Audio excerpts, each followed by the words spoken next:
Boa tarde, amados, amadas. Eis aqui Zé Brasileiro novamente para esclarecer mais uma postagem. Uma postagem em que eu fiquei admirado. Olha, são poucas as pessoas que são assim, honestas, sinceras. Muito legal. É assim que nós devemos proceder em nossa vida. É o que nós deixamos, é o legado, né? Então eu vi uma postagem agora há pouco envolvendo a entrevista de Marília Gabriela com o Amado Batista. Gente, sensacional, sensacional. Quando ela, então, em determinado momento da entrevista, ela fala do período em razão das letras musicais de Amado Batista e das proibições e do regime militar que se vivia na época. E Amado Batista, de maneira muito sincera, muito espontânea, diz o seguinte: olha, eu abri as portas da livraria para que eles lessem os livros que eram proibidos. E eu ficava até altas horas para que eles lessem os livros, né? Então eram escritores, etc e tal. Então eu fiz isso muito tempo. Aliás, tem um deles que ele viajou para um outro estado de medo de ser preso e pediu para que eu pegasse o seu salário e depositasse o salário para ele lá, porque ele tinha medo de ser preso. Então ele fugiu para um outro estado, se escondeu, né? E eu fazia isso para ele, a pedido dele, né, para ajudá-lo, né? Aí Marília Gabriela pergunta: e você foi preso? Fui preso. E o que você achou dessa situação? Porque é sempre aquela coisa, né? Você olha um lado só, você não olha os dois lados. Você não vê que existiam os dois lados foram provocados, existiam duas ações. Aí o que você achou, né, dessa situação horrível de você ser preso? Falou: foi justo, eu fui preso, fiquei 2 meses preso de maneira justa. Eu contribuí com a ação daquelas pessoas. Eles queriam tomar o país com armas na mão, né? Se eles queriam tanto a democracia, por que as armas na mão? Por que não lutaram para conquistar o país de maneira democrática, então, já dando um bom exemplo, né? Marília Gabriela ficou doida. Você está louco? Não, não estou louco. Eu estou falando o que é verdade. Eu contribuí com eles e eles queriam fazer coisas, mataram pessoas, né? Até hoje eu recebo um valor do governo que eu acho injusto, porque quantos policiais não morreram, né? Quantos policiais não sacrificaram a vida? E o que eles não queriam? Eles não queriam que entrasse em nosso país filosofias de governo, né? Comunismo, né? Guerrilheiros, porque na verdade era isso que estavam abrindo as portas para o país, no país. Esses caras queriam botar essa gente, tudo para dentro. E ele ainda fala para Marília Gabriela: o Brasil ia virar Cuba. O Brasil ia virar Cuba, uma Venezuela, né? E graças a Deus isso não aconteceu. Aí ela pergunta para ele: mas eles tomaram o governo com armas na mão, tomaram a força, mas tenha santa paciência. Uma moça que eu sempre admirei a inteligência dela, mas não é tão inteligente assim não, sabe? Às vezes são as emissoras de televisão que fazem a pessoa, né? Elas promovem as pessoas, né? Elas acabam orientando as pessoas e nessa lavagem cerebral elas colocam o que querem na cabeça das pessoas e elas acreditam e vão até o final. Eu acho que é o caso de Marília Gabriela, porque, veja só, ela fica inconformada, ela não consegue entender que existe um outro lado, né? Então vejam, o Brasil naquele momento foi tomado pelos militares, não por vontade dos militares, eles não tinham essa vontade de tomar o governo. Eles foram induzidos pela elite. A elite, os grandes poderes econômicos, financeiros, eles se sentindo ameaçados por aqueles que estavam invadindo o país, eles induziram e motivaram os militares a tomarem o poder. E botar aquelas pessoas para fora. E quando os militares entram em ação, eles entram exercitando o quê? O seu dever de ofício, né? Que é salvaguardar a soberania do país. Ou seja, a partir do momento que as Forças Armadas entram em ação, o país entra em estado de guerra. É em estado de guerra, é assim que funciona, né? O regulamento impera, né? Vamos botar ordem na casa, então vamos impor essa ordem conforme os nossos treinamentos, né? Para aquilo que fomos preparados. Então, eles foram induzidos, tanto que a gente cansa de ver em seriadozinhos aí, preparados, que contam um lado só da história, a gente cansa de ver que o poder econômico está sempre envolvido, eles estão sempre pagando, ele financiando, e foi isso que aconteceu. Induziram os militares a tomarem o poder para que eles pudessem manter o que eles tinham, manter a vidinha deles, a elite brasileira, os grandes latifundiários, os poderosos, né? Os coronéis, que não eram coronéis nem aqui nem na China, né? Mas eram denominados coronéis pelo poder que eles tinham em terras, economicamente falando. Eles que faziam seus deputados, eles que faziam seus senadores, eles que faziam o governo do estado, o governo brasileiro e assim por diante, né? Tanto que no final, General Figueiredo acabou aliviando para todo mundo, né? Acabou aliviando, assinando leis aí que favoreciam a todos, anistiando aqueles que tinham sido mandados embora do país porque queriam o pior para o país.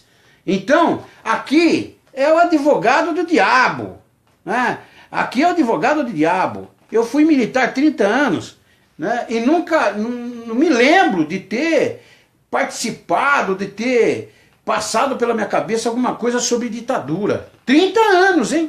30 anos, de cabo a rabo, eu fui militar. Então, Zé Brasileiro não mente, Zé Brasileiro fala a verdade.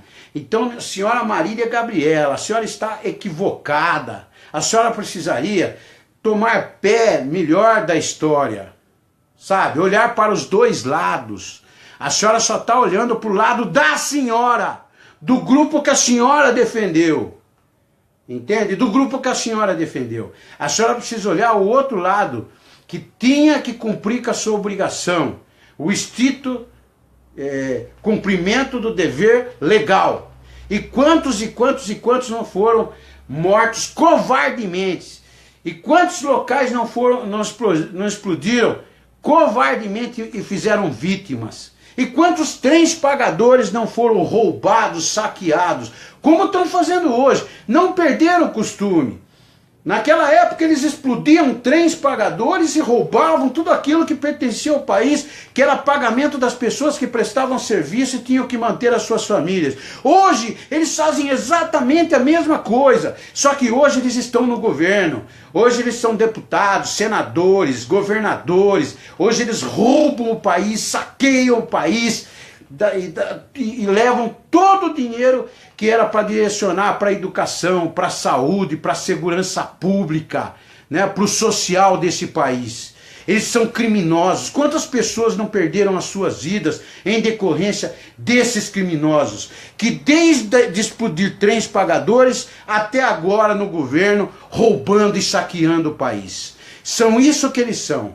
Caras pintadas sem vergonhas, né? Idealistas sem vergonha. Eles se diziam defensores da democracia. A democracia deles, essa democracia podre, falsa, que simplesmente esconde uma ditadura governista nos bastidores, uma ditadura fria, que massacra o Brasil, que massacra a nossa nação.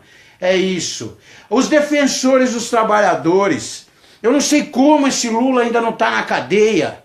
Como que não está na cadeia ainda? Fala para mim. Como que esse Aécio não está na cadeia ainda? Como que esses caras não estão na cadeia ainda? Tenha santa paciência. Vossa Excelência, o senhor ministro Fachin, como? O senhor não se defende? O senhor ocupou uma cadeira no Supremo Tribunal Federal e antes disso participou de um jantar com Renan Calheiros?